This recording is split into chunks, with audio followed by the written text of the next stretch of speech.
because a lot of these grounds are just one-sided, so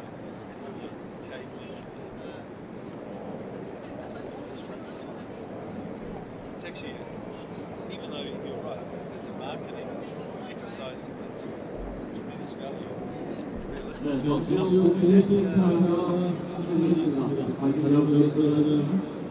계속해 올라가셔서 하이라이트 정도해 주시면 고맙겠습니다. 오늘 우리 선수들이 가운데에서 최대한 딱 10점 1-2. 많은 어떤들이 해줄 수 있도록 항상 응원을 드리겠습니다.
잠시 경험을 해온 아시아 5개국 럭비 대회 상시후 아시아 5개국 럭비 대회 대한민국과 일본과 대한민국의 승자 이곳 인천 문화장에서 승자입니다.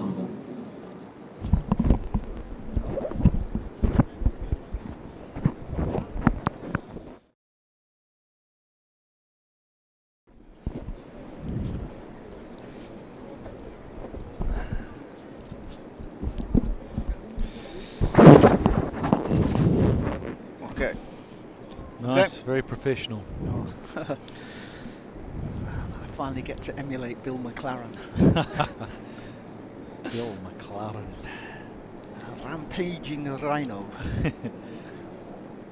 Like a perambulating lighthouse. I did some commentary with Doddy at the SEC Sevens. He was great. It's a very good.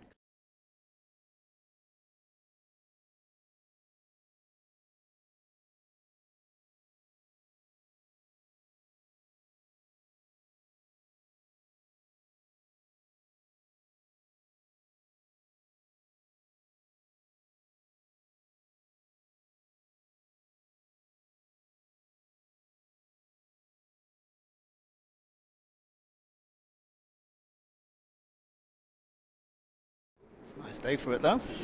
Yeah. Just standing by for the TV cue.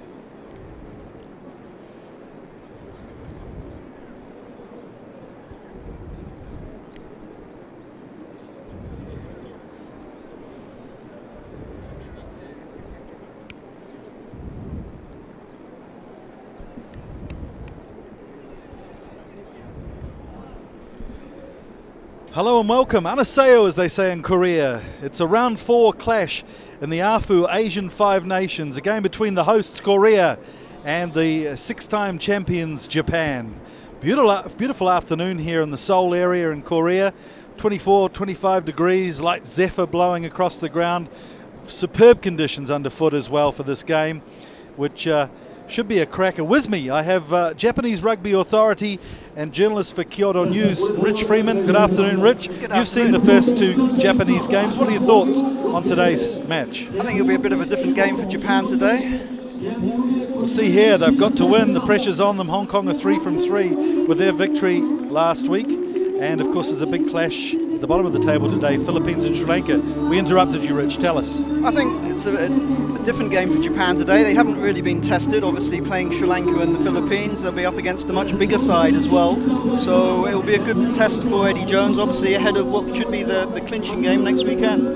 It certainly was a fantastic match last week. Hong Kong overcoming Korea. They hadn't beaten them for 3 or 4 years, so a good victory for them. And consequently, Korea in the IRB rankings have gone down from 23 to 26. And of course, today they're playing number 13 in the world. Of course, coach Eddie Jones with an aim to be in the top 10 in the next few years. Do you think that's realistic, Rich? I think if the more players such as Shota Horie, Male Sao and Tatakawa go overseas, the more players that go overseas and they learn and they come back and teach that to some of the other local players, then I don't see that there is a chance that they could break the top 10. Great poster there on the bottom of your shot with Hitoshi Ono. Big game for him. He'll be on 80 caps after today, and of course he's catching his good mate Hiroshi Onozawa. He is, yes. He's a guy that all the players look up to. Leads by example in the pack, and is a great ambassador for Japanese rugby. Well, a very emotional moment coming up. We're going to pause for a minute's silence for the victims of the Seawall ferry disaster, which of course happened a month ago and has affected Korean society deeply. And I know the Koreans, the rugby team, very emotionally charged up for today's clash, playing for them as we see the VIPs being introduced. It's the president of the Korean Rugby Union, Mrs. Park Yoon-kyung, and the chief of the KOC Training Centre, Choi Jong-sam, being introduced to the Japanese team, and then they'll file past the Koreans. So Korean team obviously with a little hiccup last week. It'll be interesting to see how they approach today's game. Yeah, I mean obviously Japan and Korea have quite a tradition, a long-standing rivalry, not just in rugby but in many other things, and they'll obviously be pumped up for today's game. And obviously the fact that so many of the Korean players now are playing over in Japan in the top league will add a little bit of extra spice to the game. Interesting factoid I picked up from one of the Korean Rugby Union men, that the coach today for Korea, Jung Sam-young, has never lost to a Japanese team, coached a couple of under-19 Korean teams, as we pause for that moment's silence for the Seawall victims.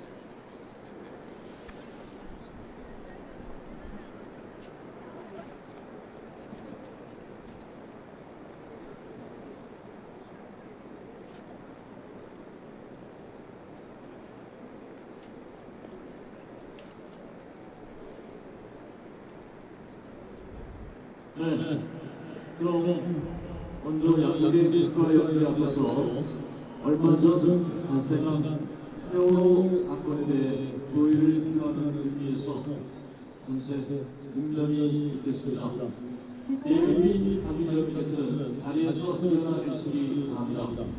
Before playing the national anthem, we're going to pay 1 minute silent tribute to several very sinking because of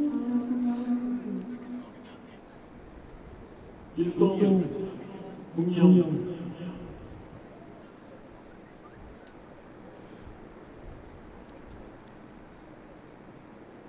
바로 예전 순서에서 이어지고 있습니다. 다음은 양국의 국가연주가 있겠습니다. 국가연주는 강문님인 일본팀의 국가연주에 이어 대한민국의 애국가가 연주되겠습니다. So that was a moment's silence, and now we'll have the national anthems. Firstly, Japan.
Now, Korean national anthem will be played.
So some emotion there shown on the Koreans' faces.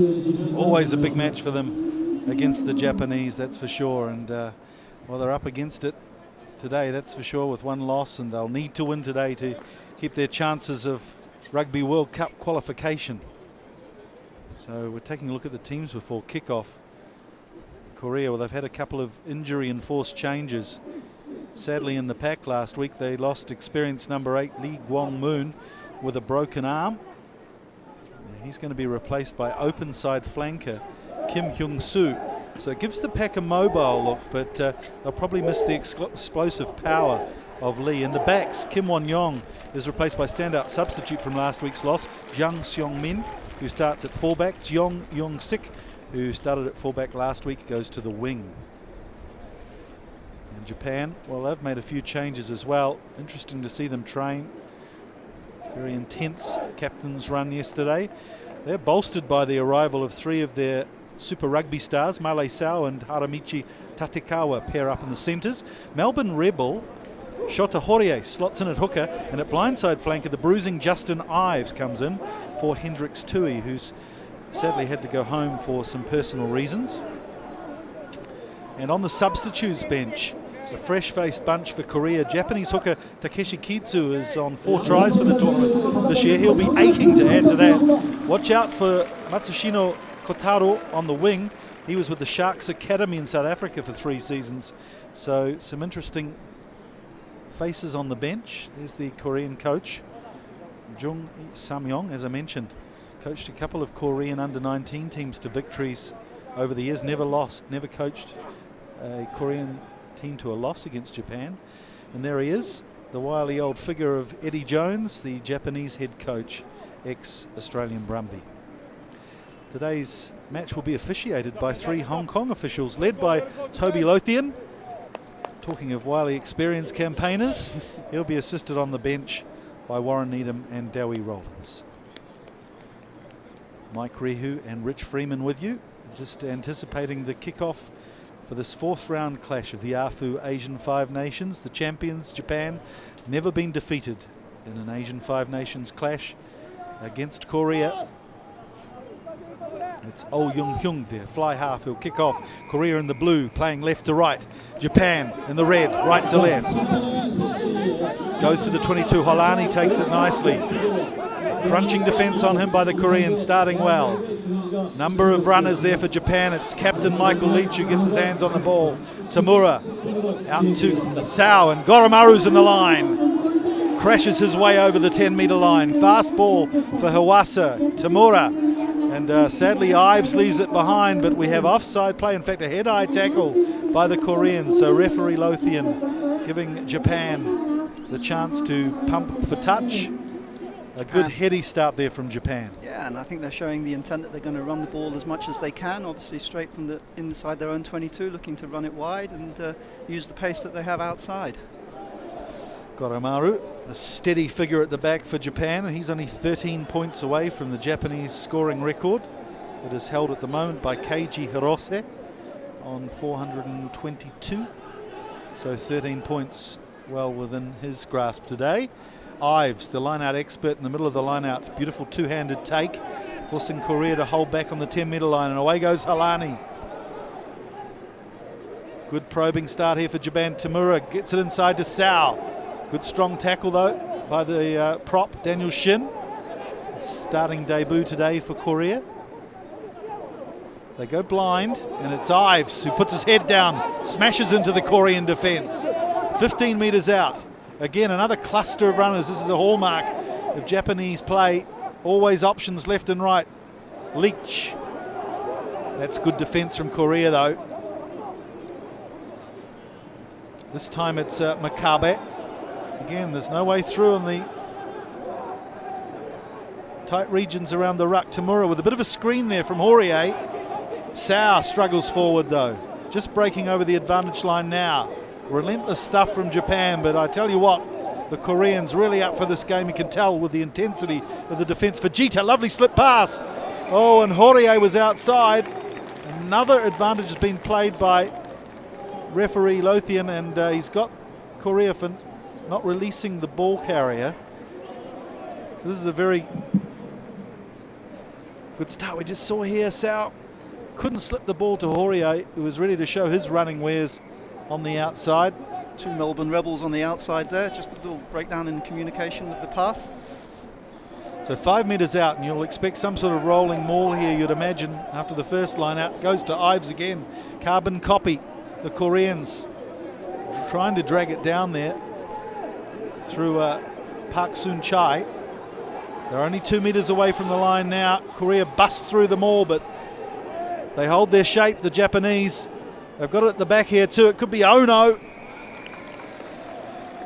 I think it was Ono. Actually, Makabe. It was Makabe, his locking mate, who went over, got the ball shifted back to him, and it's Shinya Makabe who goes over his 22nd test today. So very solid start for Japan. Just what you'd expect from the favourites.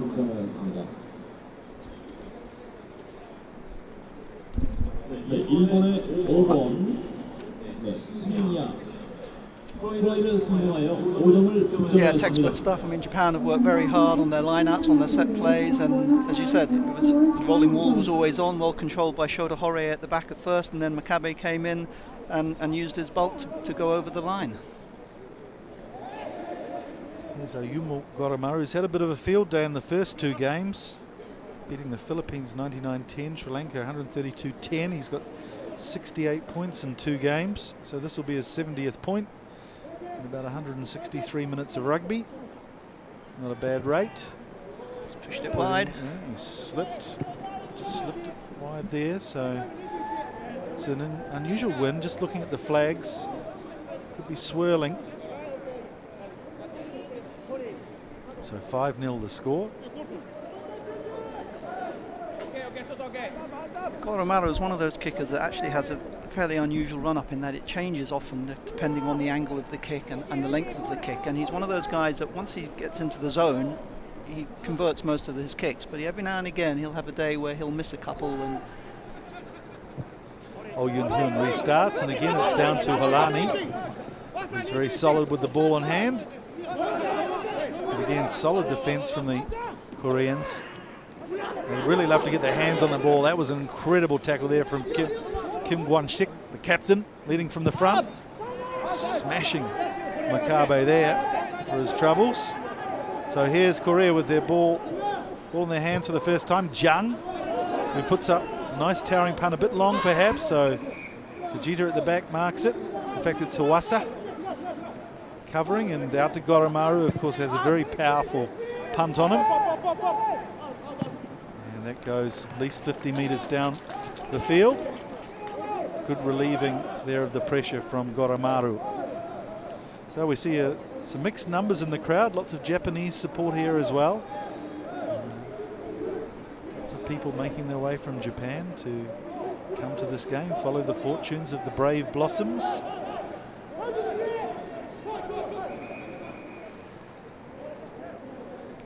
be interesting to see how Japan shape up in defence. As I say, they haven't really been tested as yet, and I know during the week they did a lot of work down at in Fukuoka Prefecture with the Sanix Club, working on what they think the Korean threat will be, especially at the breakdown. So it'll be interesting to see how Japan do cope when the Koreans do have ball in hand, as they have now. Here's Daniel Shin, a man who plies his trade in Japan. Played for the Sun Goliaths last year, was with Sanex Blues for many years. So Korea finally getting their hands on the balls, and that's a better kick from Oh Yoon Hyung. A lot of pressure under Fujita, but Fujita takes it very soundly. Powerful defence though, and counter-attacking chance here. Could have been slightly forward, but Sao takes it up. Dangerous and broken play. The mailman. And Leach screams through the gap. He's finally held though. Good tackle there by Jung, the fullback. Out to the open side now. It's Goromaru, puts in a little grubber kick. There's nobody at home here too at the back for Korea. It's a foot race between Kim and Fujita down the wing, but Gwonming, the left wing for Korea, manages to let it bobble into touch. So this will be a defensive line out for Korea that they're going to have to take, because there'll be loads of pressure here, you'd imagine, in the air, and also as they come to ground. They've called a shortened line out. 4 men in this line out.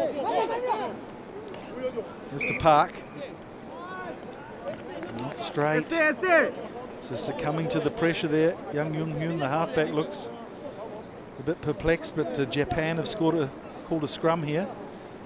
This will be the first scrum of the game. And well, this is one area where Japan really boast an advantage, you'd imagine. Powerful unit, especially with Shota Horie back. Yeah, and they've done a lot of work with Mark Dalmasso. I mean, their scrum now has become a real attacking weapon. They scored a penalty try last year against America and held their own against the All Blacks, against Scotland, and it really is a good weapon now in the Japan arsenal. I like this loose head prop, Nakame. You see him on the near side here of the scrum. Strong man, powerful legs. Chance on the blind side here with Fujita. Takes it, skirts around the outside, gets to ground, but Dewi Rowlands, the assistant referee, has his flag up very quickly.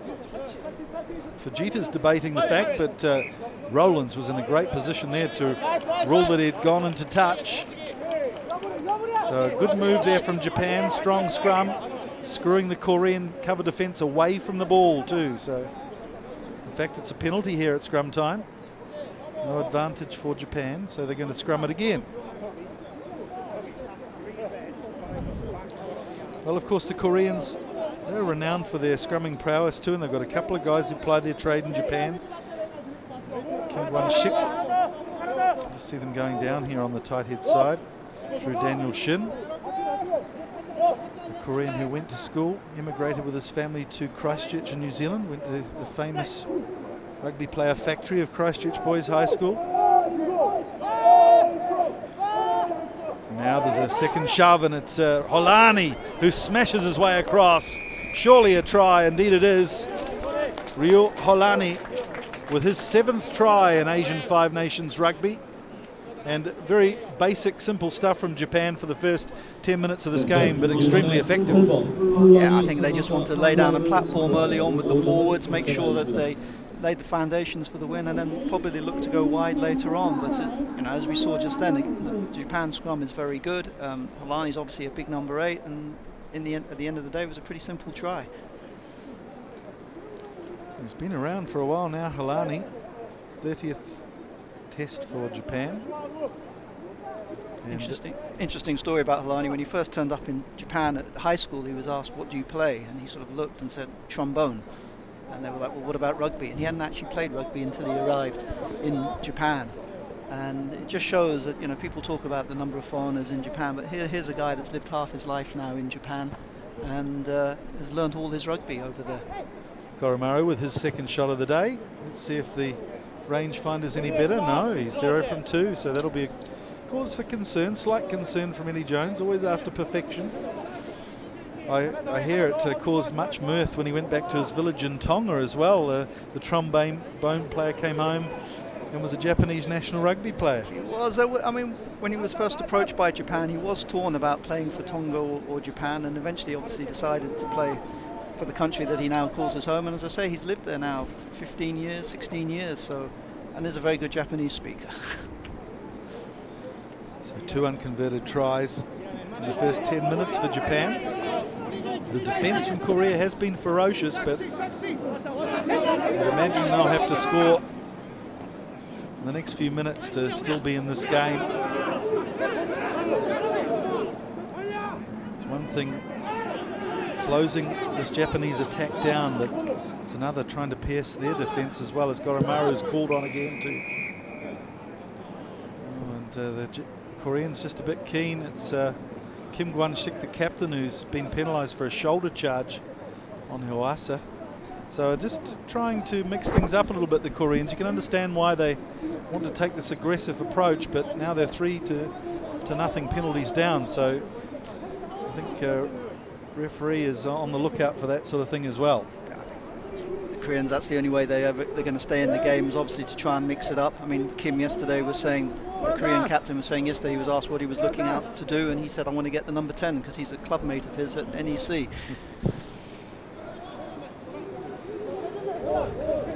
So Japan again, not quite getting out of their own half.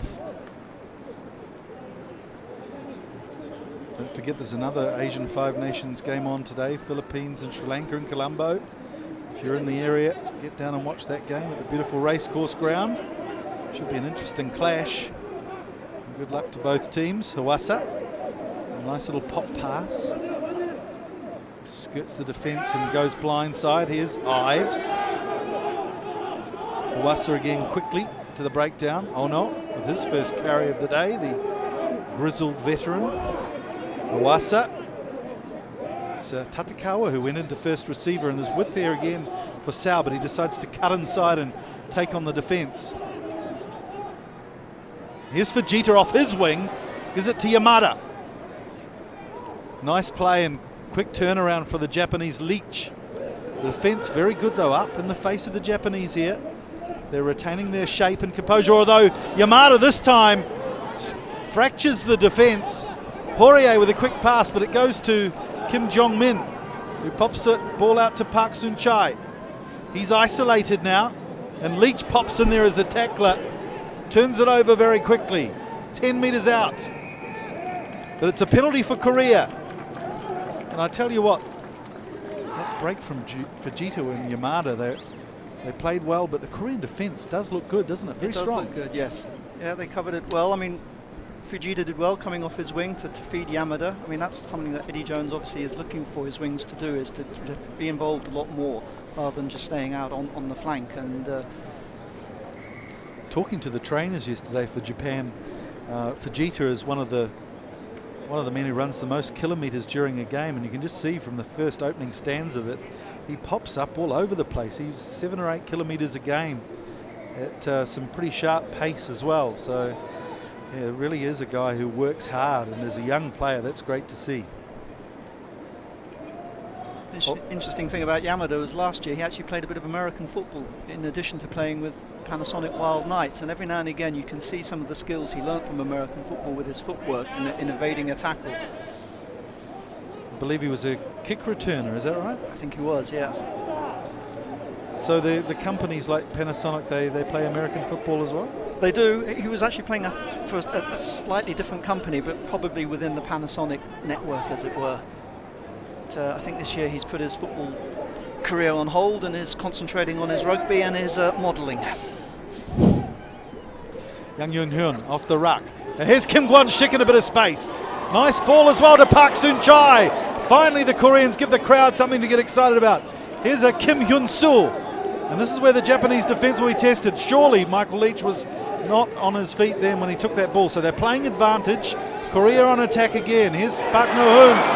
And Kim Nam-yuk is held back. So they will come back for the penalty. Interesting with the dominant team. Obviously Japan starting the game well, but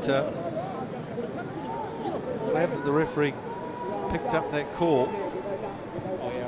It shows some of the potential that the Koreans have. I mean, they are in the pack some very strong, bulky runners, and there was a huge handoff in the build-up there. Yeah, just Kim Nam-yuk not being able to handle the ball there. You can see that the Japanese are up for this game. They were stunned, I think, last week that not only were they beaten by Hong Kong, but they were kept tryless. And even though they didn't get the rub of the green, it has to be said, a pretty emphatic victory by Hong Kong, which of course means that they go through to their game next week against Japan in Tokyo. in a strong position, especially if Japan can dispatch Korea today. And it's basically a playoff for the World Cup spot next week. It is.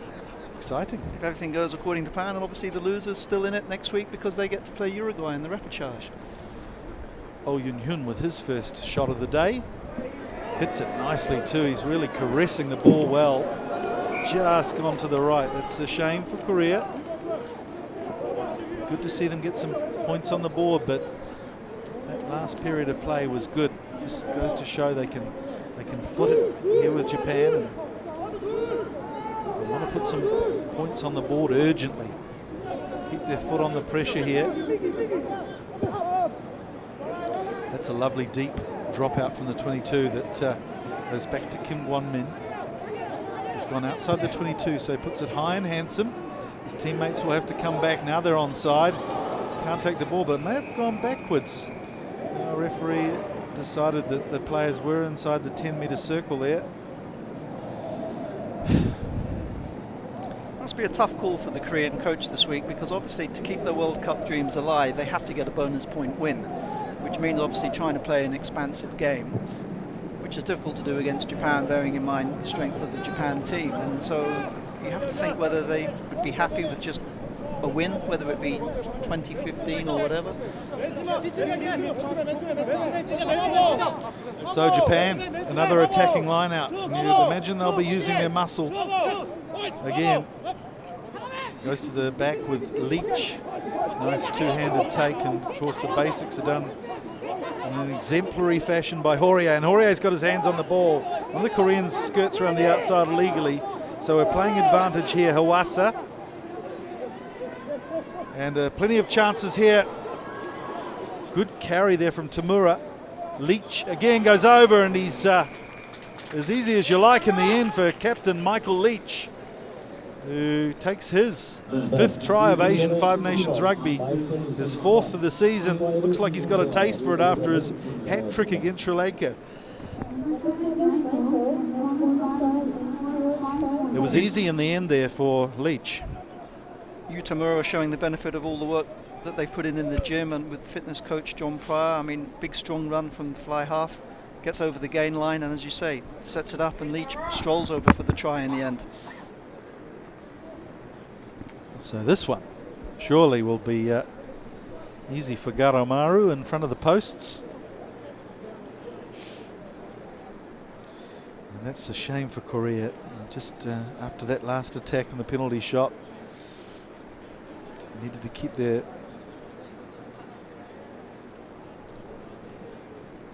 foot on the pedal there, but sadly Japan turn it round as quickly as you like, and Goromaru's got his first conversion of the day, which takes out to 17 points to 0. Japanese fans in the stands very happy about that.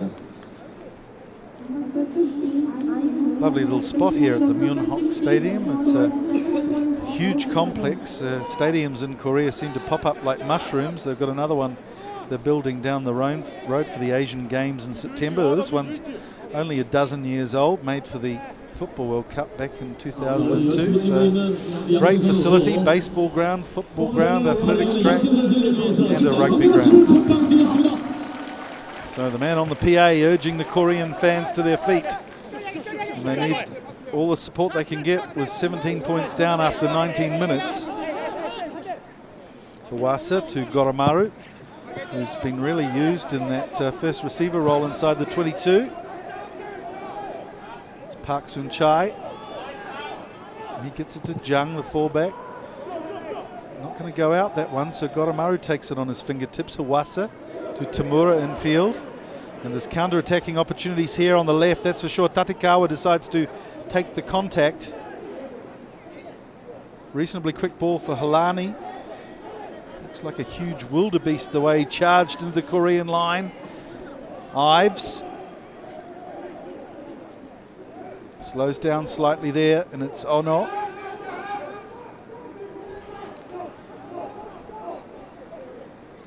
Hatakiyama. He's a great ball carrier for a tight head prop. Tamura this time to Tatekawa, nice double round. Sao, again timing the pass not quite right for Sao.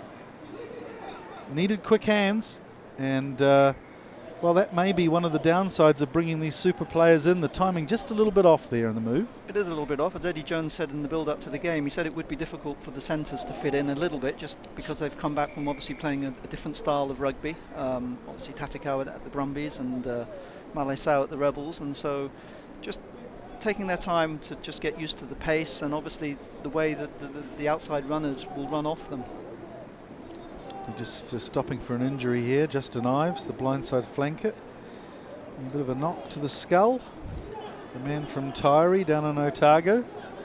Being attended to by Takazawa Sensei, whose brother was also a rugby doctor and his father was a rugby doctor as well.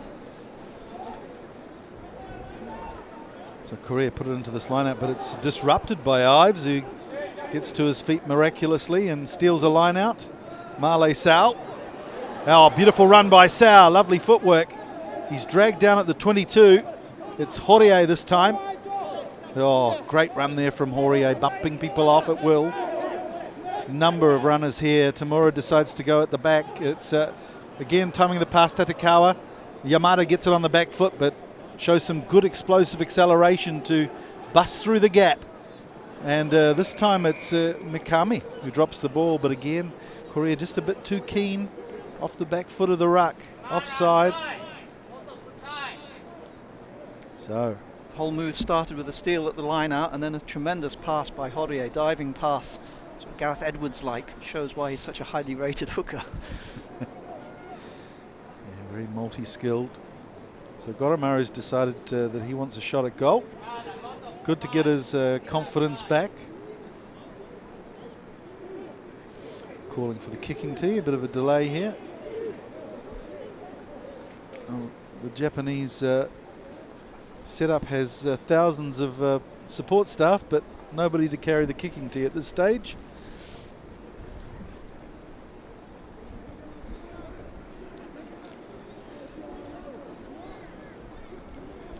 Well, it's great to see the Japanese players performing so well in the Super Rugby League. Obviously the Rebels of Sao and Horie have had some great game time, and Horie has really developed as a player. He has, and obviously the one Super Rugby player that they're missing today, Fumiaki Tanaka, down at the Highlanders.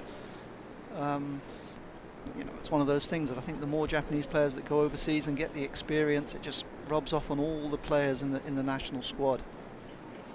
It was very interesting yesterday listening to the Super Rugby game and the Highlanders Hurricanes as Goromaru slots that simple penalty, and they were talking about the style of Aaron Smith's play being like George Gregan. Actually, I think it had shades of Tanaka. I think Tanaka might be teaching him a trick or two as well, dare I say it, of some of the angled runs he's been making off the ruck. And perhaps Tanaka picked that up from Gregan as well, but certainly interesting, some of the cross-pollination of ideas. I think that's one area of the game possibly that Hiwasa needs to develop a little bit. I mean, he's a very quick passer of the ball. He's obviously learning a lot from Furi Dupree at Suntory, but Tanaka does have that ability around the rucks to make the breaks, and obviously defensively as well as a superb defensive scrum half. Goromaru takes it soundly and decides to pump it down again. Such a fantastic man to have at the back there, big strong character. Also good to see him popping up in attack too. It's one area he's worked on, getting himself into the line on attack.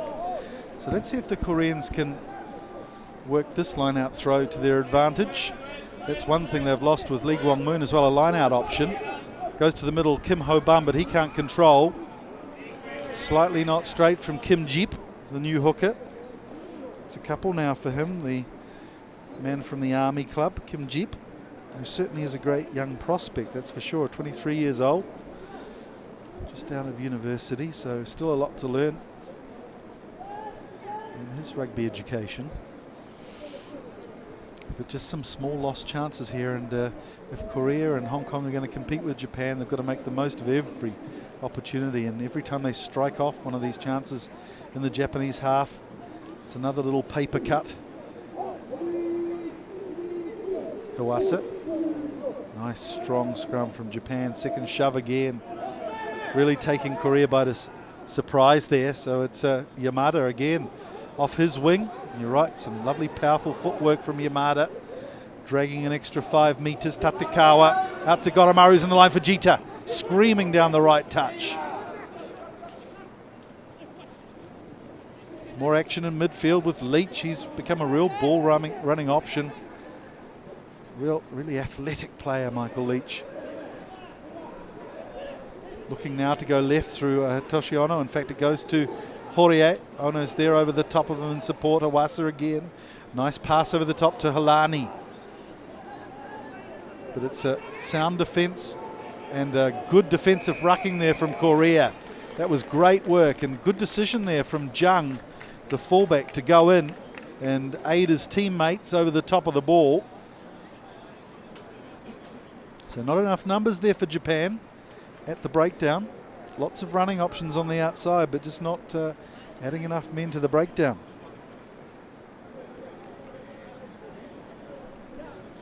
Oh Young-hyun will put this one into touch. He's been a very strong player for Korea in the last year or two too, really turned into a leader for them. Interesting watching the Koreans train too. They've made the most of their senior players, a lot of these guys playing in Japan, as we've said. Interesting to see the training sessions where the halfback, Yang Young-hoon, who's been playing in Japan for 10 or 11 years already, taking some of the training sessions. Makabe smashing it up. Again, a turnover though for Korea. They've worked really well at the breakdown in the last couple of minutes. And they have a chance on attack through Jung. Breaks the first tackle of Leach. Good work, some good phases here. It's Daniel Shin. Gets over the advantage line too. Oh, and Park No-hoon drops it cold. Again, trying to make the most of every chance here.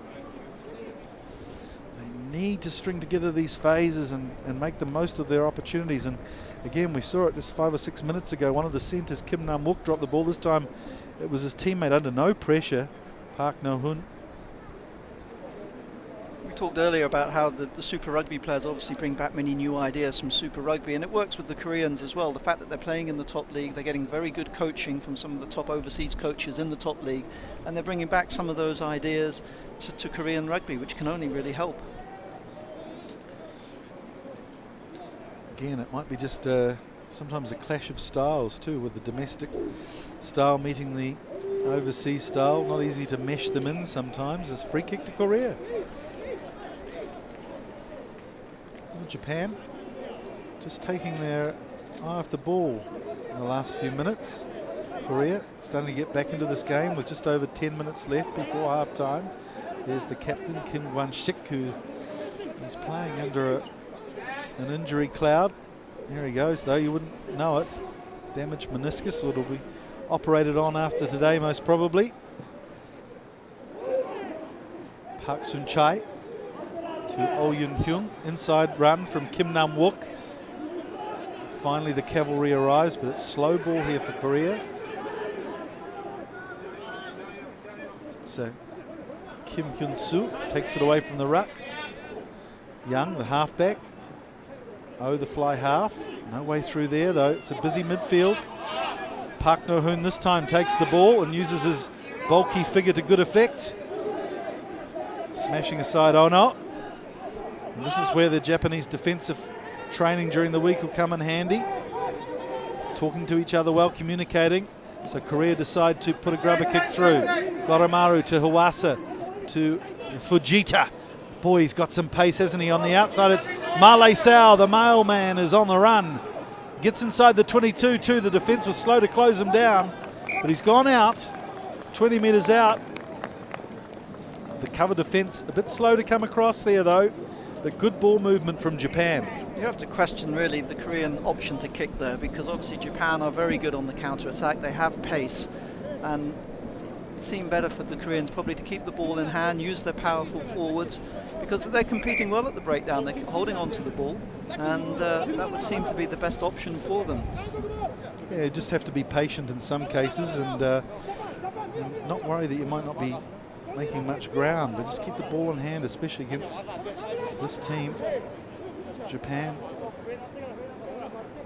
The more minutes you can keep the ball out of their hands, the more he can hold the score down, that's for sure. It's 20 points to 0. They've done very well in the last 10 minutes. There's Coach Jung. He'll be happy with the last period of play.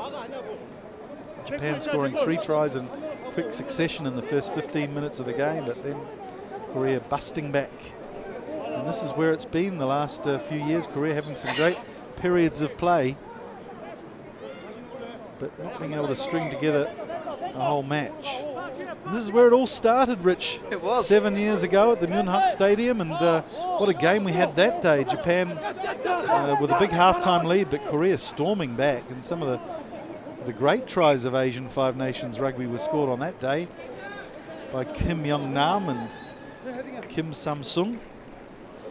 But the Japanese ultimately were too good for them on that day. I think it was 39-20 if I remember correctly. It was a bit of a wake-up call, I think, for the Japan players that day as well, because they assumed that they were going to have another big win. And as you say, the Koreans really took it to them that day. And I know John Cohen had a few choice words to the players after the game. And Korea had a great scoreboard that day that showed the score by halves, and it was illustrated by the fact that Korea had outscored Japan in the second half. Don't know if that was pre-planned, but it worked very well if you were a Korean fan. 7th year of Asian Five Nations rugby now, and of course a qualifying year for Rugby World Cup, as Japan with an attacking scrum, holding it in, sucking in the defence on the flanks there of the Korean scrum, and it goes to ground. So they're playing advantage here for Jita at first receiver. Tamura, good run from Tamura, he's not held down yet either, makes his way to 8 metres out. Hawasa to Fujita again, oh my goodness, and he's given it to Yamada. Wonderful performance there from Fujita. He popped up everywhere. He's like a jack in the box, the Waseda University student. Setting that up, try up for his teammate Akihito Yamada. See here again, he pops up for the second time in the move as first receiver. And then the great footwork there by Yamada to go over. And that marks the 27th straight game that Japan have scored 4 tries to get a bonus point. Well, it's quite a story to Yamada. He was quite the university star, wasn't he? But then his career went off the boil slightly. He was a standout player at Keio University, then went to play at Honda. And big fee too, I believe. It was a very big fee, I think. But he's really come on in the last couple of years. I think he's realised that rugby is a team sport. He's sort of been helped, obviously, at Panasonic with some great coaching. And there's a player now that has their X factor, but is also prepared to do some of the hard work, which possibly he didn't do in the past. So Goramaru with a pretty tough kick here. Oh, he set that nicely though. And that's sliced its way perfectly between the posts. So he might finally have the radar on as Japan move to 27 points to 0 after 34 minutes. As we see the beautiful scenery and perfect kicking style of Ayumu Goramaru. The joys of covering rugby in Asia, you really do see some amazing grounds. 2 weeks ago in the Philippines, the ground was right next to an expressway out in the countryside. We've seen games in the UAE in the middle of the desert, Kazakhstan with the mountains providing a backdrop. It's an amazing continent. So Korea restart. Again, quite a deep kick, and it's Holani who fields it. Might be a decent idea to make the kick more shallow and get their forwards underneath, but they've stuck with that kick inside the 22. And not such a good clearance. The wind has picked up and it's going very much left to right. So Japan playing against it for the remaining 5 minutes of this half. So again, Korea with a chance here to make some mischief on attack. First things first, they've got to get the ball in their hands, which has proven to be a pretty tough task against this Japanese lineout. But it's at the front, Kim Hyun-soo, great athletic player. The Japanese up very early there on a two-handed take, but allowed to play on there from the referee. And now Korea are penalised. Not staying on their feet by the looks of it, or hands in the ruck. saying about the wind picking up shows what a great kick that was by Goromaru just now, and shows why he's 6 points shy now of the all-time record as Japan's top point scorer.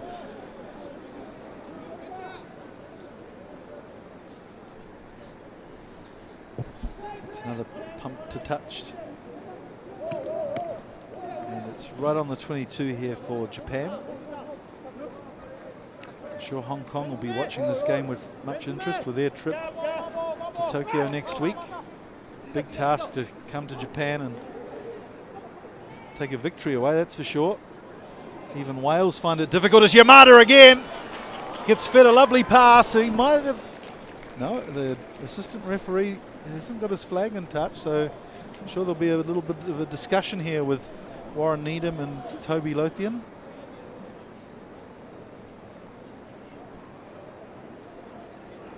Oh, it looks good. So Yamada with the prospect of his second try of the day, and indeed the try has been awarded yet. Got his feet up nicely there, the knees sliding in the field of play. Once again, Fujita providing the extra man coming off his wing to create the overlap, and then Yamada using his pace to go over in the corner. So a brace for Yamada, his 4th try of the season. And he joins the pack of players who have all scored 4 tries so far to be the tied at top try scorer award. Among them, Hendricks Tui, of course, is not playing today. Matt Lamming, the Hong Kong flanker, also up there with 4 tries. So Goromaru with a carbon copy attempt here from the sideline, just a metre in.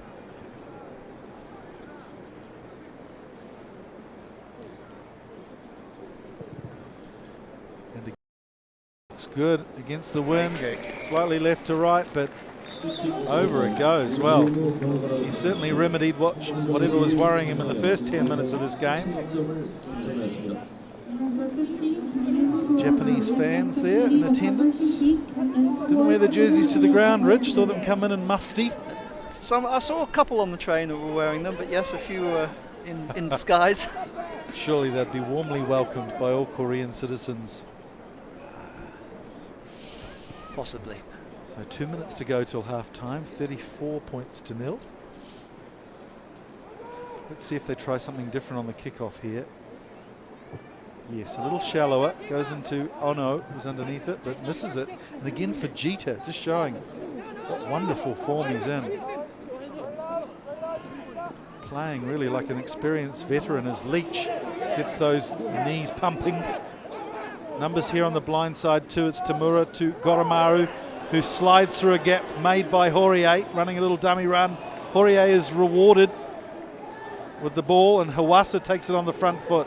Makabe gets through the first tackle of O, who looks a little dazed as he gets out to his knees. Male Sao bumps off the first tackle of Kim Jong-min. Here's shot to Horie again. Slows down a bit for Japan, and Hawasa is smashed. He did have his hands on the ball at one stage, so Park Soon-chai thought he had the license to go and give him a whopping, but they're playing advantage for offside play. And the referee has his time off, so this may be it's a yellow card against Park Soon-chai. Well, Hawasa was struggling to get the ball out of that ruck there, and it looked as though at one stage he'd that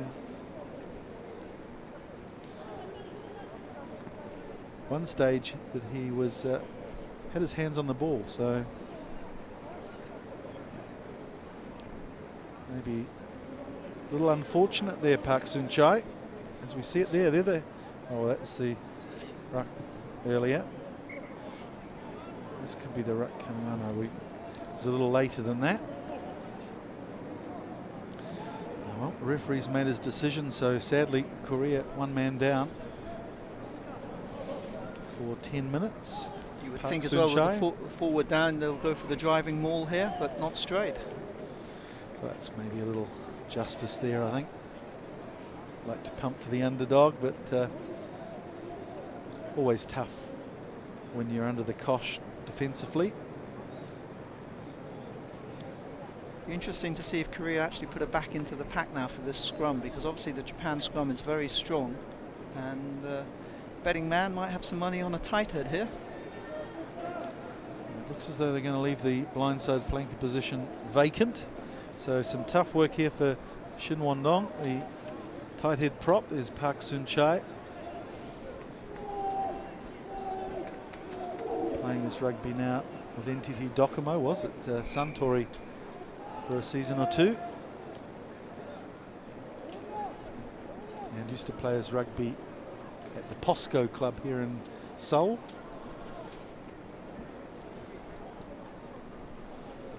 The largest steel manufacturers in the world, and great supporters of rugby as well. Good to see the local companies a la Japan getting behind rugby. Samsung, POSCO, KEPCO. Really just need a stronger club competition here to keep their players in the system. 47 players of Korean origin playing in top league rugby in Japan now, and maybe 300 senior players in Korea itself, so not a big base to build your team on. Not a big base at all. As I said, I mean, you know, the more players that go overseas, they'll give them experience, and if they can bring that back here and then obviously teach some of the up-and-coming kids and keep the army players involved, then it will help the sport develop. Here we go, there's a big scrum coming in. Kim Hyun-soo does very well to come off the back of that line out. So they've called half-time. An interesting half of rugby from Japan. Korea have had their moments, but ultimately Japan have been very methodical and clinical in their taking apart of Korea. They were expecting a pretty tough first 20 minutes, but it was all Japan in the first quarter hour with tries from Makabe, Holani and Leach. Then a period where Korea came back, but just before half-time, Yamada the wing with a couple of quick tries to take Japan to a 34-0 lead. We'll be back in 10 minutes with the second half from Incheon, but just to confirm the score, Korea down at half-time in this AFU Asian Five Nations game to Japan, 34-0.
네, 장내 안내 말씀을 드리겠습니다.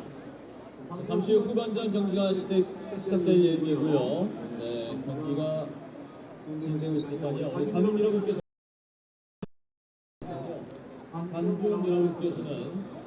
그라운드 쪽으로 내려오지 마시고, 네, 양쪽에 항상 진행해 주시고요. 관중이 원활한 흐름을 위해서 옆으로 내려오지 마시고 양해 주시면 감사드리겠습니다.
Don't worry, but it's just live.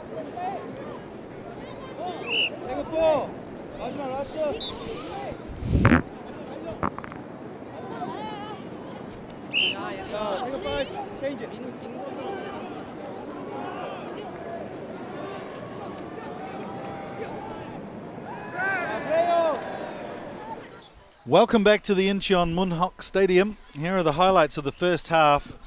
It was a pretty strong start from Japan, Richard Freeman. Yeah, using their forwards early on to create the platform. And you see they're powering over from the line out and the rolling maul. Michael Leach has been one of the players standing out in open play.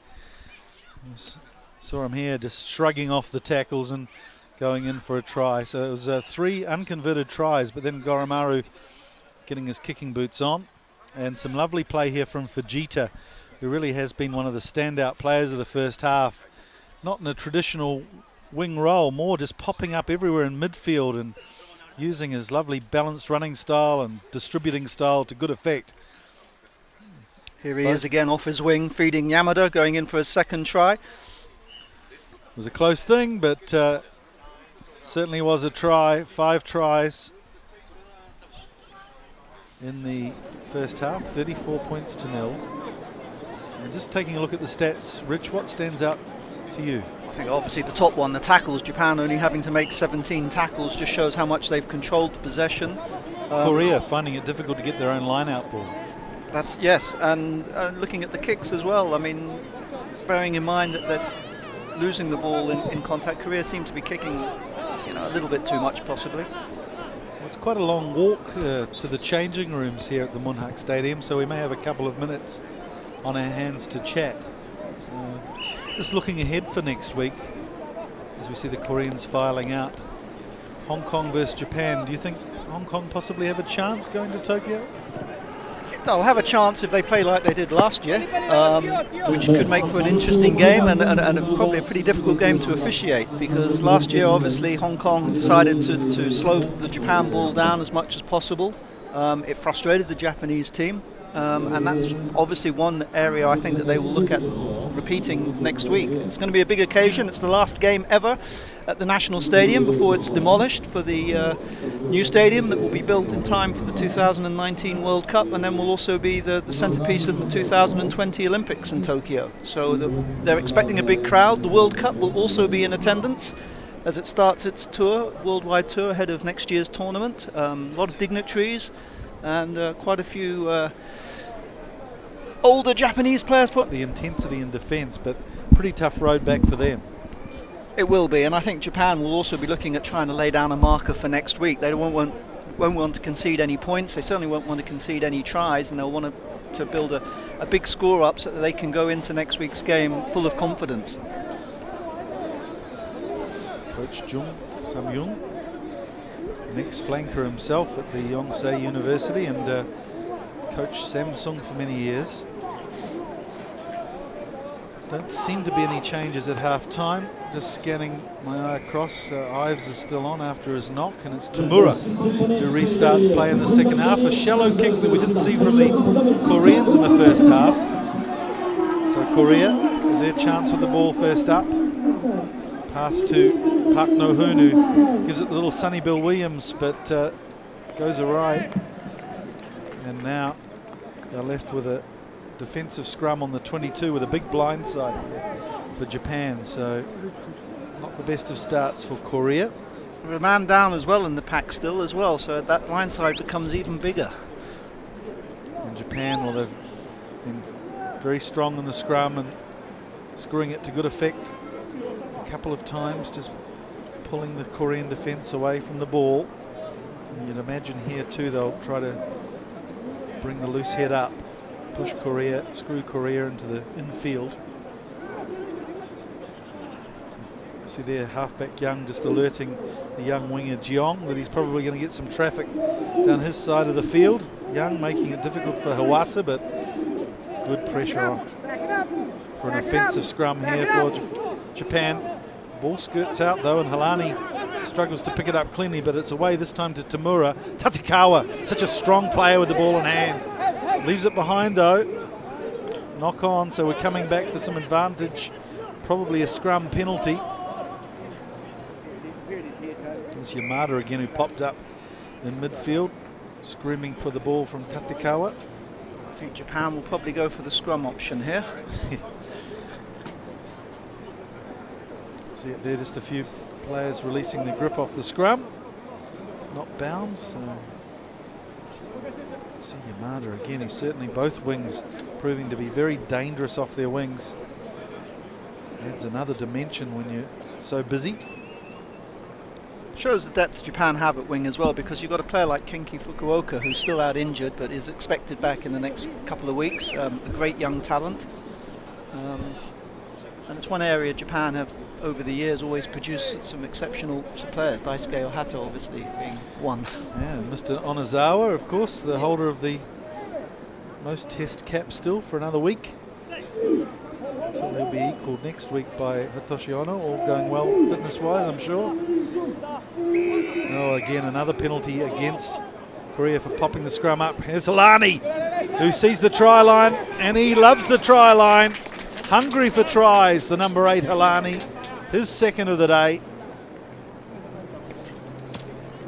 So first blood in the second half to Japan, and it's proven to be a real game breaker, having Park Soon-chai off in the sin bin for Korea. A shame, a lapse in their discipline, leading to more pain on the scoreboard.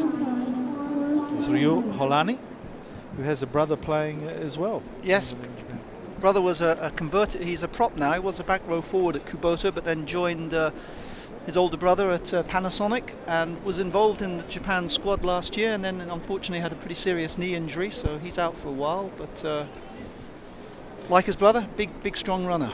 And the Panasonic this year in domestic rugby really changing the dominance that Suntory have had over the last few years. They did. They picked up the double, and obviously with Robbie Deans going to coach them next year, you would expect that they'll get even stronger. So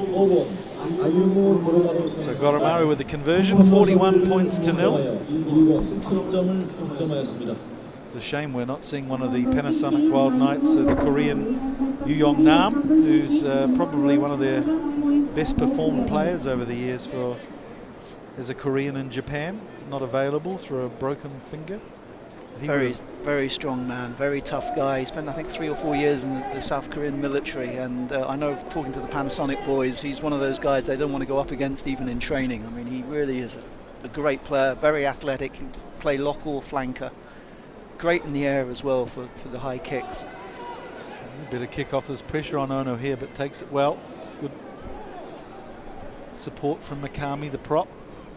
Oh, quick hands there from Leach. Tatakawa. Goromaru's in the line. Skip pass out to Yamada. He's got 2 already, making life difficult for Jeong. In fact, it's Kim Nam-wook who takes him down eventually, and fast ball. Leach again pops up. Like the joker in the pack, Michael Leach, the captain. Tamura to Holani. Good defence there on Holani, though, from the 2 bulky forwards. Kim Ho-ban. Good work over the ball in defence from the Koreans too, slowing it down nicely. It's Kim Hyun-soo again, getting up to his tricks. Ball's out there, so Kim Kwan-sik comes around. This time it's Takiyama, who's held by Kim Hyun-soo, who hasn't rolled away very quickly, but the ball pops out. This time it's Holani again, who's had some big running duties alongside Leach in midfield. The Koreans have been steady on defence, though. It's Yamada! Oh, he's got dashing feet, Akihito Yamada, and it's a hat-trick for the flying winger. Great try. It started in their own 22. Quick ball from the forwards. The backs going at pace, getting over the gain line every time. They then reloaded when the ball was slowed down by the Koreans, and eventually just had numbers out wide. And as I say, Yamada, very quick, diving over for his 3rd try. All right, there's a lot of competition in the outside back department for Japan. And young player on the bench too, Matsushima Kotora, is that the way? Kotaro Matsushima. Yeah. So, spent 3 years with the Sharks Academy and has joined Suntory last year, so he'll be playing top league next season. We'll see a substitute for the Koreans in just a moment too. Young Su Wong looks to come on at halfway after this conversion is Goromaru. Slightly lower trajectory there, manages to squeeze that one through. So I think with that kick he's actually tied the Japanese point scoring record of Keiji Hirose at 422. So the next points from him will see him as outright top point scorer for Japan in Test match rugby. Here's young Su Wong, who plays a lot of his rugby at fullback, but he's coming on by the looks for centre, Park No-hoon, who's struggled with Achilles. So that will mean that Jung, the fullback, the starting fullback, will come up into centre. And he certainly looks the goods there, playing in the 7th series last year. Looks built for centre. He's a big, strong man and great on the outside break. So that'll be an intriguing battle against Male Sao and Tatakawa for him. Solani again. Well, they managed to pin Japan back inside the 22, but they've been penalised coming over the top there. Shame again, breaking the hearts of the Korean fans. A wave of defence came at Holani there, but just couldn't hold their feet. Goromaru doesn't put this one out. So here's the new man, young Su Wong, who runs it up and pauses slightly at the sight of Horie coming down on him. Korea retained the ball though. Good run too from Yoon Kwan-woo. Although again in the contact area, Makabe slows it down.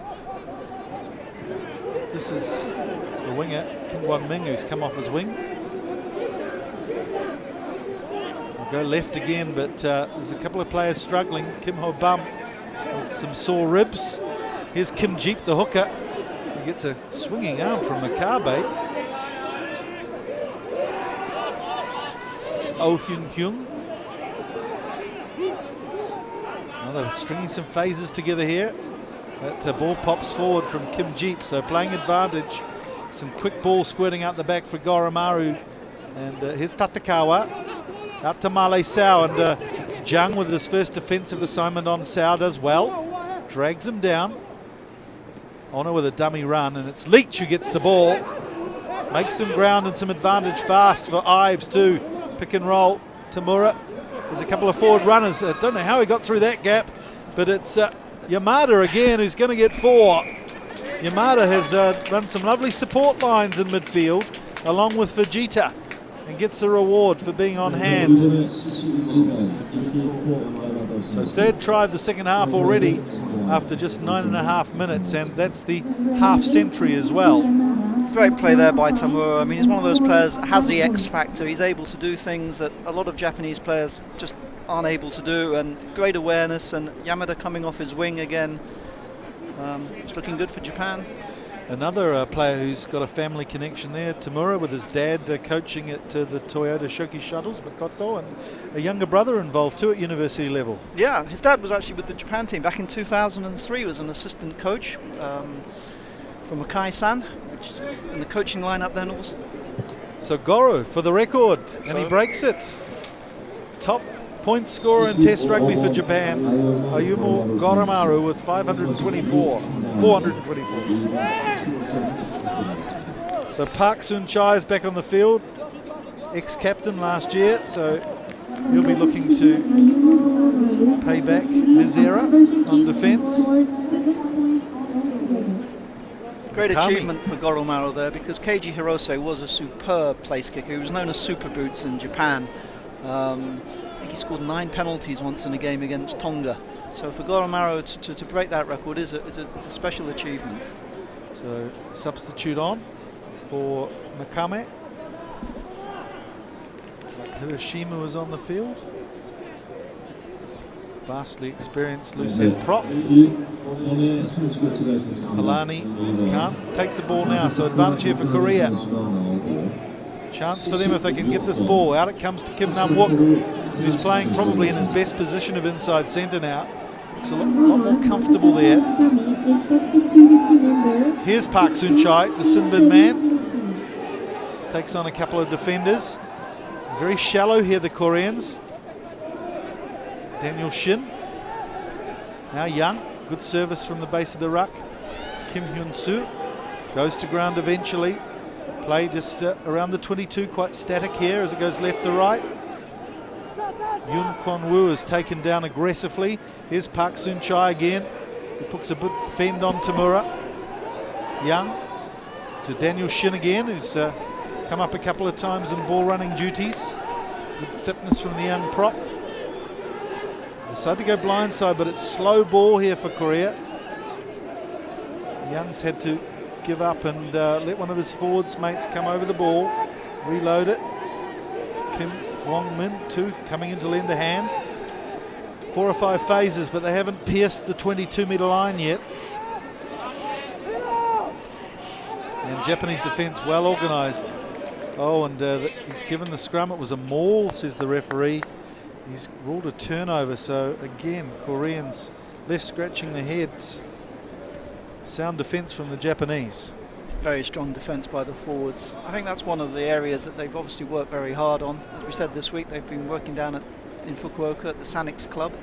And it's something obviously they will have to work hard on ahead of the World Cup, because obviously going against teams like Samoa and South Africa and Scotland, they're going to be doing quite a bit of defending. That's if they can beat Hong Kong next week. That's true. And get through the repechage. That's true. Tempering the enthusiasm of Japanese rugby expert Rich Freeman. So you've been in Japan for many years now, Rich. How do you feel the development of Japanese rugby's going? I think it's heading in the right direction, certainly at the national level. There are some issues with the way the game is run. There are issues with the game at grassroots level. But at the national level, yeah, you've seen a huge improvement. I mean, the size of the players, the way they play now, the fact that they can now be competitive with some of the best nations in the world. So, some pressure there on Hawasa. He's not having it all his own way, so another turnover, this time to Korea. So a chance for them here to hopefully get some points on the board for rugby's sake. 55-0 at the moment. Just see there, a little untidy at the back of the scrum from Halani. Number 6. So, some advice there from the Japanese bench for Hawasa. Calling the move off the back of the scrum perhaps from Park Soon-chai, who has been packing down on the offensive scrums for Korea. He's a big man, he's certainly a good ball player. Well, it goes right between his feet and Hawasa swoops on it, gives it a stab. Kim Gwon-ming gets to his feet nicely. Sharp work from the wing, although sloppy pass. This is Kim Nam-wook. Good work from him, they've recovered well. Leach with a bit of lazy running. It's Oh Yun-hyun who decides to go for a dash.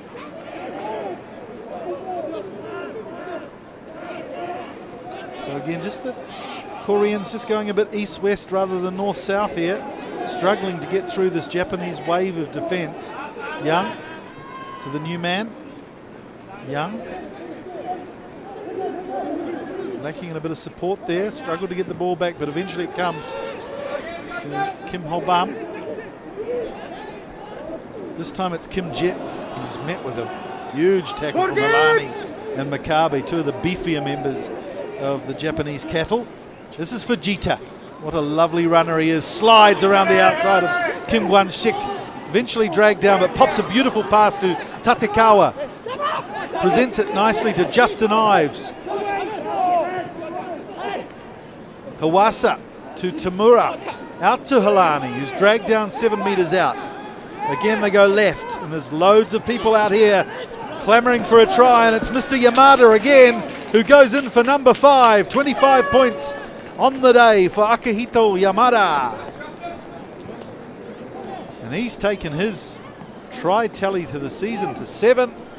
And he'll be the top try scorer in this tournament so far. And good option there from Goromaru, who inserted himself well in the line. Could see they were short in defence out the side, and a nice arced pass to Yamada, who really has been the beneficiary of some good play inside. He has. I mean, one of the things that Japan Rugby has worked on at the national level is the ability of the players to think and react to situations. Actually, the try's been called back. It was a forward pass. Oh my goodness. Well, we got so excited, and there we are. It looked like a lovely looped pass. Here's Daniel Shin, who's come off. Good effort by him for the day. Park Jung-yul, who started against Hong Kong last week, is on. He's a big slab of a man. Let's see how he copes at scrum time. Of course, he's up against the fresh Isiteru Hiroshima as well. So 2 fresh men on the far side of the scrum. So Yamada back to 4 tries for the day. Pretty, as I say, the Japan players reacting to situations. It's something they work on in training now. In the past, Japan were a very structured team and didn't necessarily always react to the situation in front of them. Kim Nam-wook is taken down with a very dangerous tackle there by Tamura. Straight round the neck, like a Colombian necktie, and that was not good. Kim Nam-wook looks in serious trouble there. And that started high and didn't get better as Nam-wook went to ground.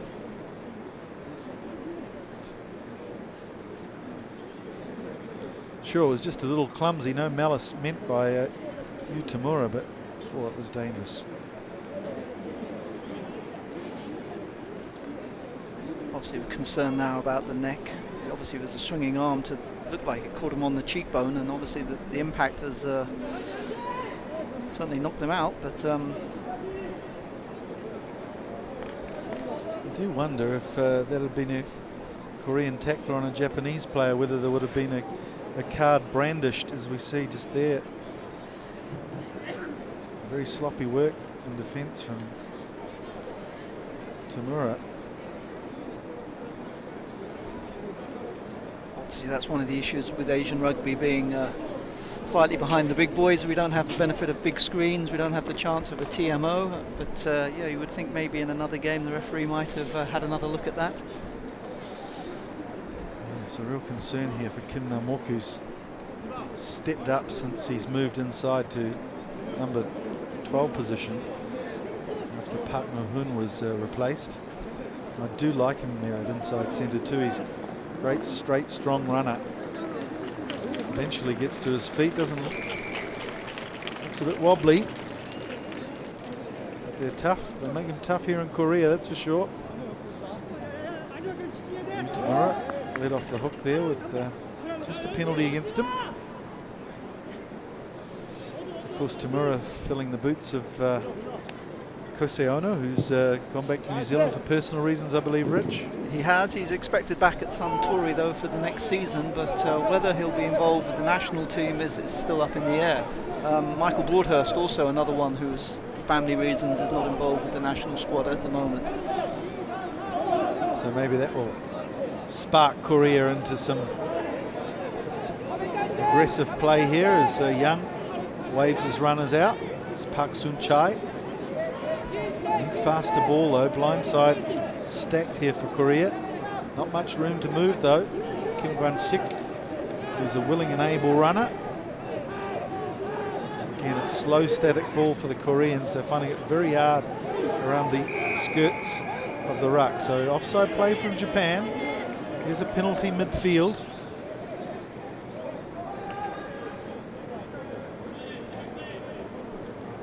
So they marched back.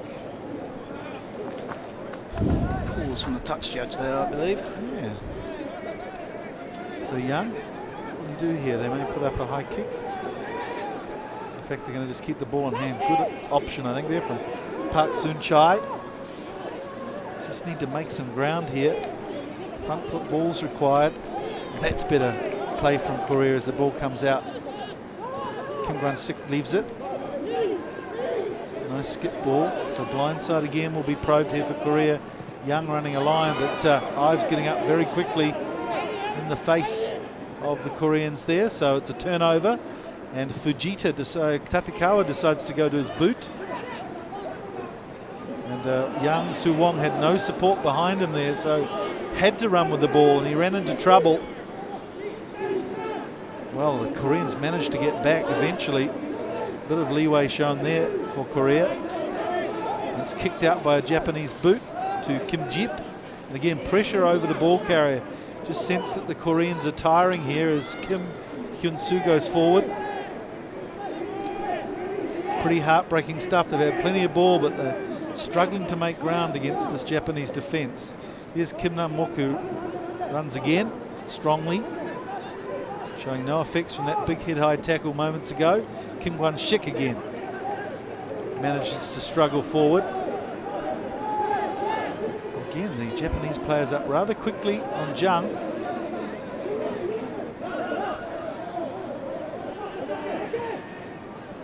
And Park Soon-chai with a nice dummy. Gets it to Park Hyun-soo. Here's an attack for Korea. Front foot ball at last. Slow though, coming through the hands. Kim Jong-min to Kim Jip. Young Soo-woon in the line. But he's been held up here. It'll be interesting to see where the ref, well, the ball's come back anyway. Good work from Korea. Scrambling it out. Oh, nice fast hands from Yoon Kwon-woo. Giving it to Park Soon-chai. Oh Yoon-hyun. Here's the replacement, Park Jung-yul. Oh, ball comes out quickly. Young wasn't expecting that, but it might work to their favour. It's the right wing, Jeong. Oh, he's got some pace, and the crowd get to their feet. Jeong Young-sik. Wow, we've heard a lot about this young man, the 20-year-old from Korea University. Had a terrible game at fullback last week against Hong Kong, confidence dented, but that will do him the world of good. The young flyer on the right wing, and that brings a smile to Coach Jung's face, that's for sure. It was fast ball, it popped out for Young, but it worked to their advantage as Jeong shows a clean pair of heels round the outside of the Japanese defence. It's the dive of Goromaru. Shows the benefits of being patient. For once, the Koreans kept the phases going. They didn't rush into things. They chose the right options.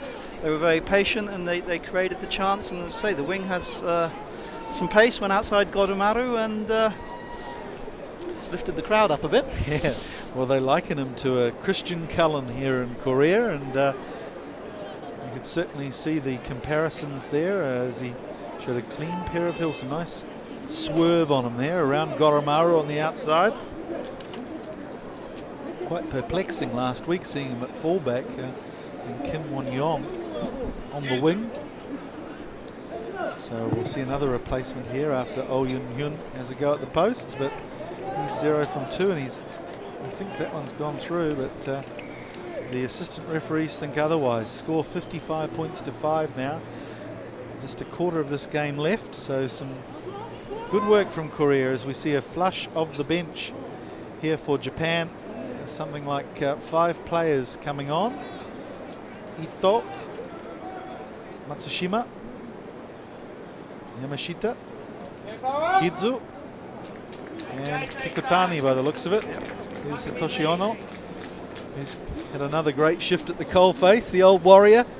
Yeah, he has an amazing ability to pace himself over the course of the season, because during the top league season he was looking a little bit tired, and as in fact a number of his teammates at Toshiba were, but he's come good again when it matters, and Eddie Jones said last week that he's definitely going to be in the plans for the World Cup if Japan beat Hong Kong next week. But he says he doubts whether he'll be in the frame for 2019. But certainly some of these players, though, that Japan have out on the field today will be in the frame for 2019. There's Jeong Young-jae, another big slab of beef bulgogi for Korea coming on at the front row, and also the hooker Son Yoon-ki.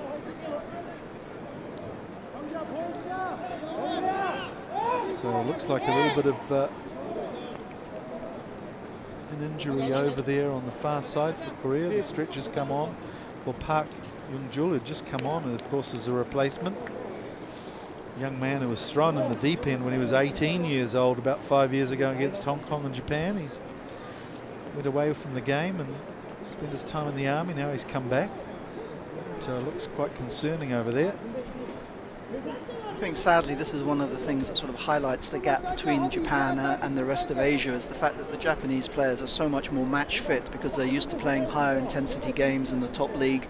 They obviously have a much fuller test match schedule as well, and you tend to find that in the last 20 minutes not only does their fitness come to the fore, but the opposition also tend to fade quite badly in comparison. It's a big job for the stretcherman there, 125 kilos going off. We'll see the replay of this try again. Young Yong-hoon doing well, sucking in the defence, and well, he scampered well, the youngster on the wing, Jeong Yong-sik. It's good to see some of these young players coming through. And that could be an area of concern surely for the Japanese, with Ono at 36 years old, Makabe approaching 30s. Are there any young locks coming through the grades for Japan? There was one young player, Takeo University this year, who looks like he could be the business, but unfortunately he got injured at a national camp. The problem being that the university teams don't often put as much emphasis on strength and conditioning as maybe they should. And there was a number of student players that turned up at the national camp and then ended up leaving early because of injury. Well, here he is again, Jeong Yong-sik. The Koreans really with their tails up now. Beautiful run, and he's given it to Kim Jong-min. And they're off to the outside. Here's a real chance. The left wing, Kim Kwon-ming, goes straight at the defence. Brings it in field, so the attack continues. Young Yong-hoon keeps his feet in the field of play. Nim Yam-yuk. Oh, this is good, and it brings to the crowd to their feet. Kim Jong-min, who's been a bit quiet with ball carrying today, done a lot of defence. So finally the Koreans with their wind in their sails. This is good work. Here's Kim Kwon-sik. Ball spurted out again, so the Japanese players round very quickly, and that could be the attack closed down, and they're going to have to be careful here, Japan. Japan have got loads of numbers on the left, but they can't get the ball quickly. Oh, we saw the beautiful pace and balanced running skills again of Jeong Yong-sik. Well, they call him the Korean Christian Cullen. A great run there. Well, it was an explosive start from Japan from the kickoff, but Korea sucking the ball in, and you just see there, lovely gliding style. Good link play from the flanker, Kim Jong-min, and well, Kim Kwon-min didn't fancy his chances on the outside as Sao came across. He may have been best to try and use his pace to get to the corner, but took the conservative route. Can't blame him for that. So Japan with a punt to clear the pressure. This is good. It's great to see the Koreans playing well, aggressively. Of course, the last 15 minutes of their campaign this season. They'll have the bye, and well, in fact, no, they'll go down to the Philippines. They've already had their bye, which could be an interesting game. Chance for an ambush there for the Philippines. They've been known to play very well, grow an extra leg at home, that's for sure, as we saw against Hong Kong last year. So Korea take one against the head at the line out. Just taking it up into contact. Some willing runners for Korea here. Here's Park Soon-chai. Gets across the advantage line, but just needed a couple of people to clean out there. So Korea have the penalty. Oh, how quickly this game has just turned around. Momentum shifted to the Koreans. Obviously the Japanese are 50 points in front, let's not forget that. But Koreans with a spell here in the ascendancy. Kim Gwon-sik. This has lifted them, this try, you can just see there. Started to flag with a quick turnover. It's a Kikutani who comes away and shows some good pace. Dragged down eventually, and Hawasa looks for his support. Gives it to Goromaru, who kind of got in the way there of the support players. Oh, Jeong comes in and tries to muck it up for Japan. In fact, they're still playing on. The referee, quite rightly, not whistling up straight away, but the Japanese more than content to take the scrum by just stopping play there. I think that's one of the issues when you have a side that makes so many substitutions at one time, and Japan just brought 5 players on. It tends to just upset the timing, and I think we're seeing that with Japan now. I mean, Goromaru certainly didn't expect that ball. And it'll take maybe a few minutes for the players just to get used to the pace of the game. Another replacement or 2 for Korea. Song Byung-ho, we've heard some good things about him, the young loose forward. 23-year-old who plays for Samsung. And Lee Sang-hyo,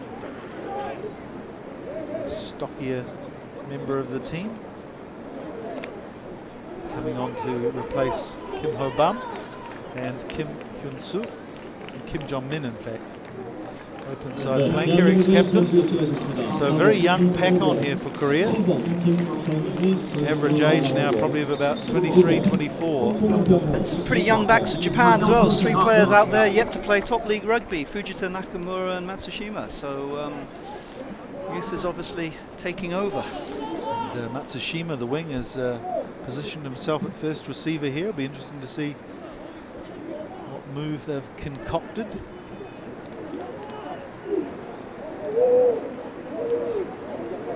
Steady, solid scrum again from Japan, but just spurting out the side for Kikutani. And it's been turned over again. Kim Nam-wook, who explodes through the gap. Great run from Kim Nam-wook. Since he's moved into inside centre, he certainly looked the goods. Korea there, heady play, putting the ball down and getting to their feet again, turning it over quickly. Yoon Kwon-woo, blindside, numbers here for Korea. Park Soon-chai slips a lovely ball. And they power their way over the 22. The crowd really starting to get involved in this game as the ball comes out of them all. They were lucky there, Korea, to get the ball back. Willing runner and Lee. Young still conducting things at the base of this ruck. There's been one player who's really shone today for Korea. Kim Gwon-min decides to take the Japanese defence on.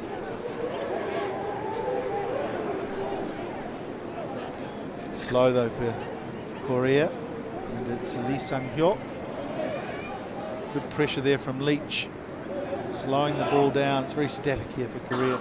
Kim Gwon-sik, who hasn't stopped trying all day. He's been a great leader and captain for Korea. Kim Gwon-min again, who's starting to get involved in this game all of a sudden as the momentum shifted. The left winger, top try scorer in the Asian 5 Nations last year. Some tired players there though. At least they're keeping possession and they're being very patient now, but the ball's come out, so Justin Ives manages to get it. He squirts it back to Goromaru, who pauses and gets it out left. Always a chance for the counter-attack here. Male Sao, physical man. Fast ball for Japan. There's heaps of space here for Ito. Quick ball again, Hawasa, the Koreans offside. Hiroshima met with some staunch defence there as he ran at pace. Goromaru is in the line this time. Some forward runners there. I think Ito just getting in front, as you say. Rich, the timing just a little bit off. Hawassa thought about a little squirt himself, but continues in his distributing role. Offside again. So here's Matsushima. What a beautiful set of feet he's got on him. Eventually dragged down. And again, it's Yamashita this time. He's really hit hard in defense. And the Koreans managed to make it uncomfortable for Matsushima. They're going backwards, the Japanese. Tamura. And it's knocked on by Goromaru. So here's Yun Kwan Woo, this bulky lock forward. So the Koreans with a chance to play with the ball, but they've decided to whistle a scrum here. 2 knock-ons, I think so. Well, Korea have done well, and it's a shame we didn't see this earlier in the game. You just got the feeling at 17-0, Japan starting the game well, but then Korea had a period where if they'd managed to score, it could have been an interesting game. But of course, Japan again taking the front foot and smashing them before half-time with 2 tries from Yamada. As we get into the last 10 minutes of this game, quite warm conditions, 24, 25 degrees. Interesting to play a game at lunchtime. It is 6 hour. The kickoff today, 6 hours earlier than last week. So obviously the body clock takes a bit of time getting used to.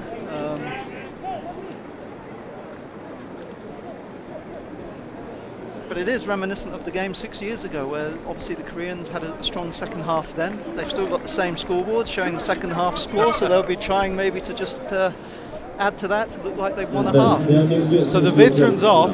Young Jung-hoon, who's had a great game for Korea, he's replaced by the young Shin Ki-chol, an Army player, and also Hawassa, the Japanese scrum half, will take a spell. And Uchida. Uchida's going to Panasonic next year, so he'll be playing probably second string to Fumiaki Tanaka. There's Nicky Ely there also, who's down in Otago at the moment and has been talked about as an Otago representative. Great scrum from Japan. Kikutani takes it off, front foot ball. Good aggressive running from Nakamura. The numbers again here on the left. Could have pushed it out to the left, but Ives takes it up strongly. Oh, here's Uchida. Went for a run, but struggled containing the ball. So we'll come back with a defensive scrum here. In fact, it's referees ruled a scrum to carried back, I think, after the knock-on from the Japanese scrum half. He's ruled it carried back. Perhaps he said that went backwards, perhaps, from the hand of the scrum half. So it's an attacking 5-metre scrum here for Japan. And after that last scrum, Korea are really going to have to get their heads together here. They'll need a good technique to combat this scrum from Japan, who lose nothing, bringing Yamashita and Hiroshima on. Yamashita renowned for his power, 122 kilos from Kobe. Of course, they produce pretty good props down that way. They do, yep. And the man at the back of the scrum now, Kikutani, scored more test match tries than any other forward. So you'd think possibly he's going to add to that. Not this time with a penalty against collapsing, but here he goes again. But he's been called back. Kikutani. He's got 14 tries in Asian 5 Nations rugby and many more in other test matches. And what a player he's been for Japan over the years. Initially left out of the first Eddie Jones squads, but certainly playing his way back in. Yeah, former captain at the last World Cup. He just spent 3 months in England with the Saracens side, training with Saracens. So we've seen them casting their net into Asia. Ollie Saunders, one of the Philippines players, going there for a trial for a week or two as well. Good to see them giving opportunities to some of the Asian Saracens, of course, with a few clubs around the world, affiliates. See a London Scottish club popping up in Hong Kong too. They just announced a big sponsorship deal with Bloomberg. Some great rugby to look forward to in the next few months in Asia. World Club 10s at the new Singapore Sports Hub coming up in June, the 21st, 22nd. Some great teams like the Brumbies, Biarritz, the Asian Pacific Dragons, Cardiff Blues will be there. So look for details and plan your trip to Singapore in June. Another attacking scrum for Japan. Kikutani He'll want his 15th Asian Five Nations try, and some good control that we didn't see from Halani. And Kikitani showing an old head there with the easiest of pushover tries. Takes his points tally in A5N to 75, and Japan's score to the day to 60.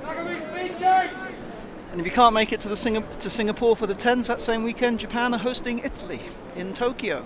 Yeah, they've got a big run, haven't they, of test matches? US, Canada, Samoa. Samoa the week after, 5 days after the Hong Kong game. 네, 일본의 20번 타쿠시 히구타니 트라이를 성공하여 5점을 득점하였습니다. Which of course Rupani Takashi Kikutani has succeeded a try and won 5 points. So Goromaru, another conversion attempt. So the Japanese fans get to their feet. 5 minutes left of this game. Can't take it away from Japan. I mean, we're pumping for the underdog here and hope to see some positive things from Korea, but Japan certainly sorting out their Korean opponents well today.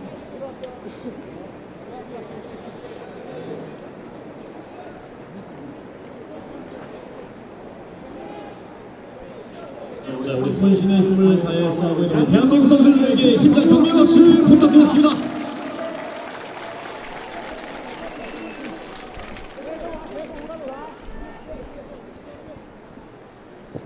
So restarts again for the kick inside the 22 for Jita this time.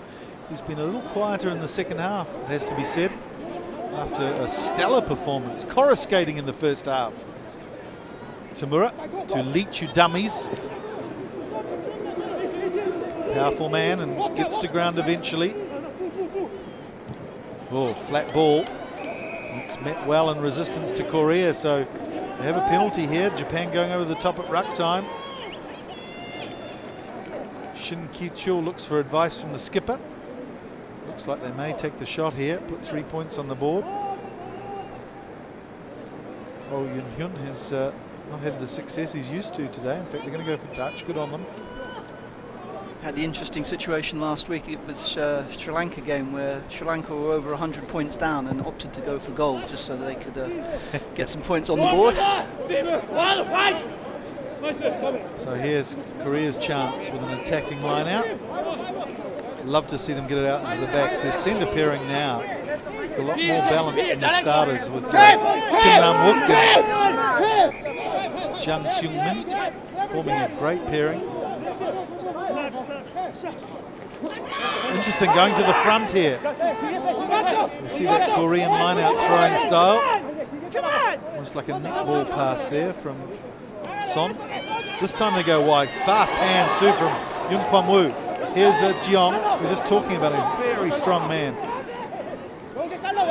This time it's Song Byung-ho. They go right. The numbers here to Park Soon-chai. Good work from going over some massive bodies. They're only a metre out this time. Park Soon-chai tries to skip through the tackles. Does well. Pick and roll here from Korea. Halfback Shin Kil-chul looking for it. Gets a runner in the form of Song Byung-ho. He's over the line. Has he got the ball down? Might have been a double movement. Yes, fair call there from the referee. Although he went to ground and he's allowed one movement from when he places the ball, but Song Byung-ho denied the try. Referee Kim Kwong-sik asking the question, but Japan want to play rugby. Fujita, who's finally given some space to show his pace. Running rather laterally there though and running into traffic. But Japan have 2 or 3 players on the outside here. Nakamura, who was constantly pleaded with to pass the ball at training yesterday, doesn't look like one of his fortes, ignored the men outside him. But this time it's Fujita, who will have some sizzling pace here. They're coming across in cover. It's Jung who drags him down. And we just saw the young man score Korea's try 15 minutes ago. And really inspired by that, dragging Fujita down, who looked for all love and money as though he's going to get away. But Jong Yong-sik coming across in cover, going high, but eventually dragging him down.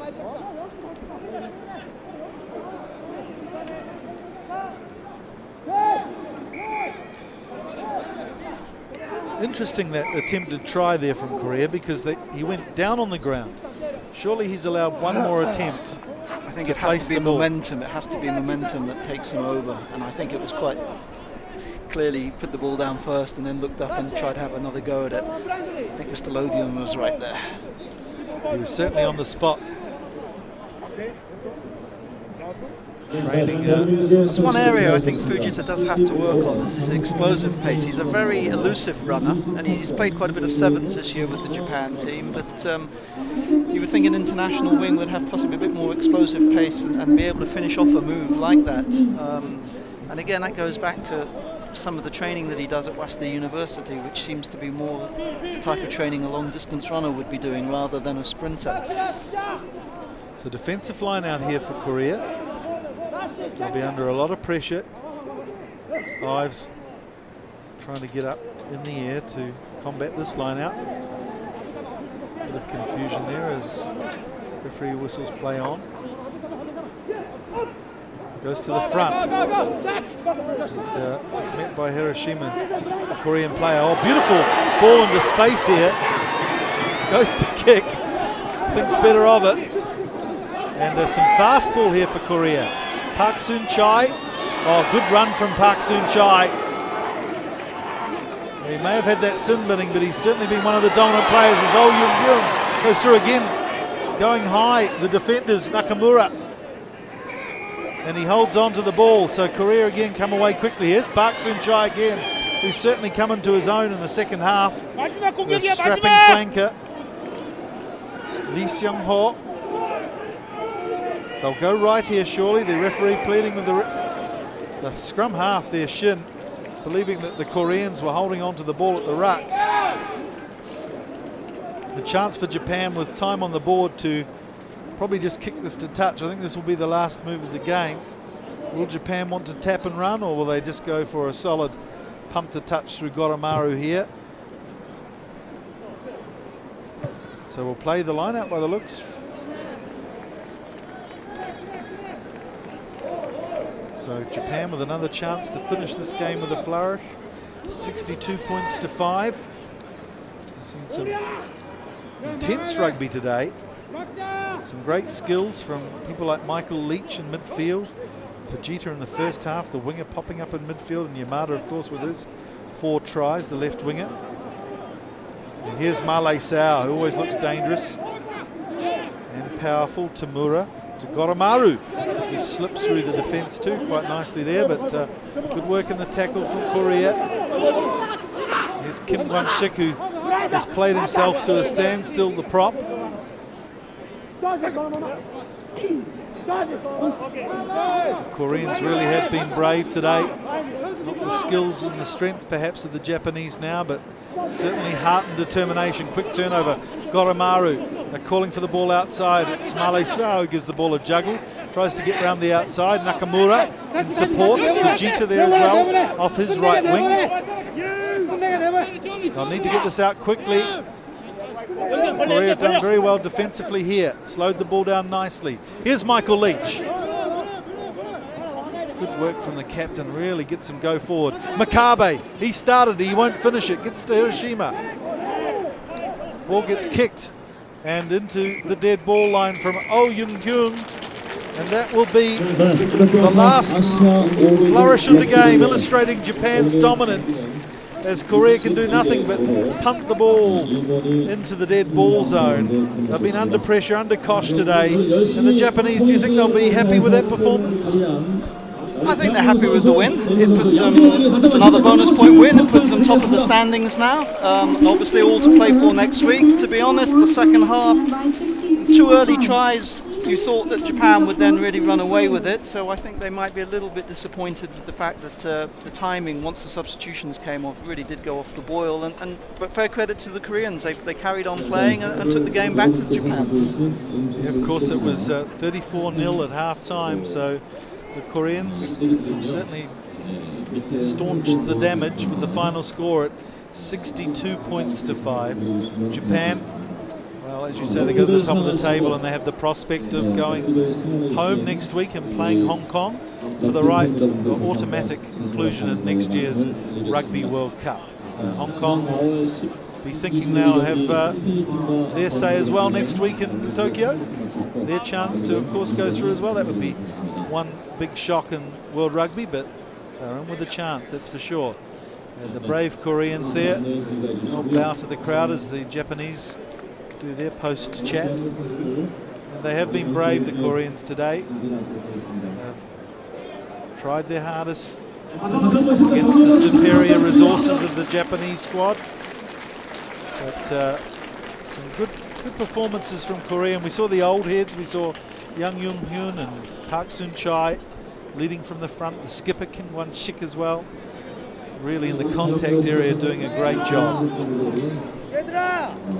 So Goromaru now, of course, is the top test point scorer for Japan. And almost getting himself to 100 points in Asian Five Nations Rugby for this year after 3 games. Prolific scoring from the Japanese fullback. So it'll be an interesting game next week for the Koreans because, I mean, having been in Manila 2 weeks ago, I can tell you it's very hot.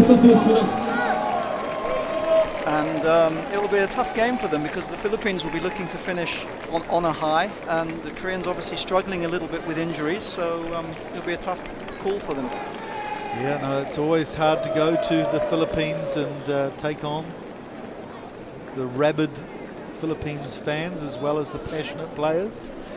We had some very noisy atmospheres in the stadiums in Philippines. So now it's time to cross sideline. We have the Japanese head coach Eddie Jones with Sean Moore.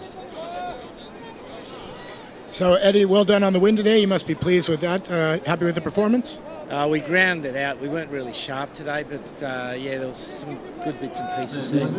So you had a few Super Rugby boys coming back into the squad. How did you feel they slotted in? Yeah, a little bit off the pace in some ways. You know, we've got to get used to the way Japan plays, but obviously very good players. So now we head back to Tokyo for the big one. Both teams undefeated. What are you expecting from Hong Kong next week? Well, Hong Kong, you know, defensively last year we played them in Hong Kong and they defended very well, contested the breakdown, slowed the ball down, so I'm expecting the same sort of thing. All right, thanks, Eddie. See you next week. Back to you, Mike. The ever diplomatic Eddie Jones there, speaking to Sean Moore, and I'm sure, yes, the timing was off, wasn't it? And you know, Tatekawa and Male Sa coming back in the centres for Japan, but they probably needed to play at a faster clip than they used to with Australian rugby. Yeah, I mean, the Japanese game, as we see here, I mean, obviously the forwards laid the foundations with Helani going over early on in the second half. He struggled at the back of the scrum, though. Sometimes the ball was too fast. Again, that could be the timing, though. You've got a new hooker that's coming in, and just the timing going a little bit in the set piece. Tamura getting into space and giving Yamada his 4th try. 2 quick tries to Yamada. We thought we saw a 5th, but it was pulled back due to a forward pass from Goromaru. So the Japanese really starting that second half well, but well, the crowd got to their feet. They did. Just listen to them roar. Well, he's a good young player. We've heard a lot about him, Cheong Yong Sik, and we certainly saw what he can do there down the right flank, the young flyer. So that'll give him a lot of confidence. And Kikutani there just showing his experience, keeping the ball well under control for the easiest of tries there, and Japan ultimately finishing on top. The statistics there evening up a lot in the second half. We see tackles almost even as Korea went through the phases, but they just couldn't get over the gain line in the same way as Japan did. I think one of the reasons was Korea were a lot more patient in the second half. They kept the phases going, they didn't kick the ball away, and it shows with the tackles. I mean, Japan having to make 84 tackles at the end of the game. Tough penalty count against Korea, and of course they had one sin binning just before half time as well that affected their influence on the game. So just looking forward to next Sunday. It's not on a Saturday, unusual for an Asian Five Nations game, but the playoff for the right to go to the Rugby World Cup 2015 between the challengers Hong Kong and the 6-time champions Japan. What a clash that's going to be. and you can watch that game at 7 p.m. local, 6 p.m. Hong Kong time on the channel that you're watching it now, or streaming live on Asian Five Nations TV. And the other game, as we said, a potential banana skin for Korea against the Philippines, but Korea of course will want to retain their top 3 position for next year's Asian Five Nations. Well, a good game of rugby today. Lunchtime, we've got the day ahead of us to celebrate or commiserate, and I hope you've enjoyed our coverage today. Final score, of course, 62 points to 5 to Japan. Korea with a loss, but they'll go to the Philippines next week, and Japan with a lot to work on in the next 7 or 8 days before they take on Hong Kong. Hope you've enjoyed our coverage from the crew here at Incheon near Seoul in Korea. It's goodbye from Mike Rehu and Rich Freeman.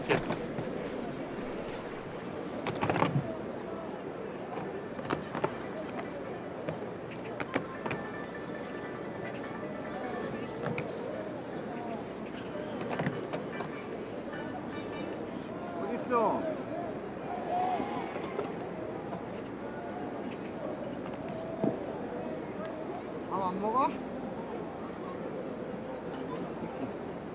여기 있어.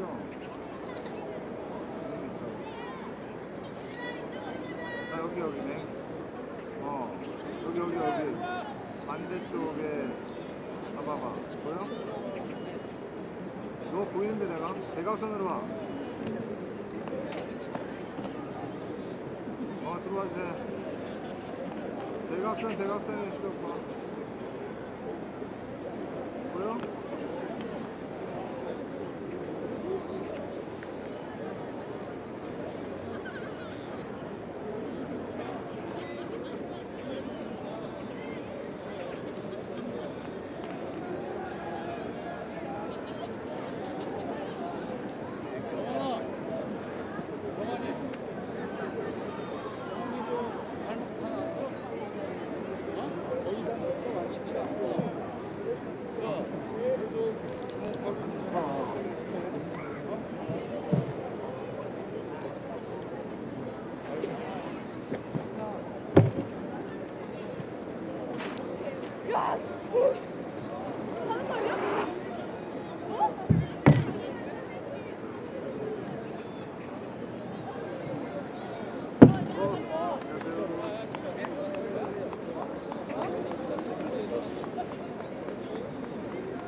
어디?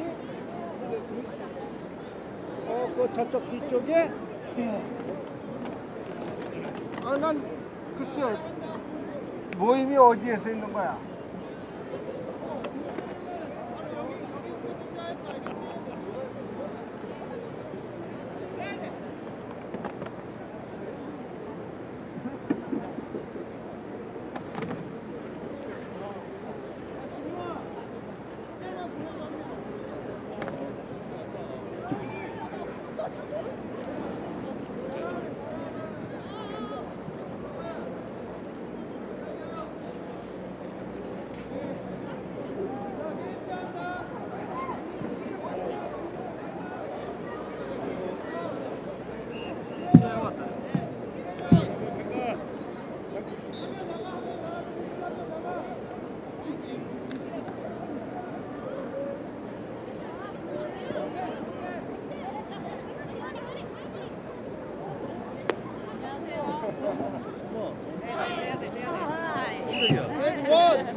소리예요? 무슨 소리예요 그게? 아니 아니 저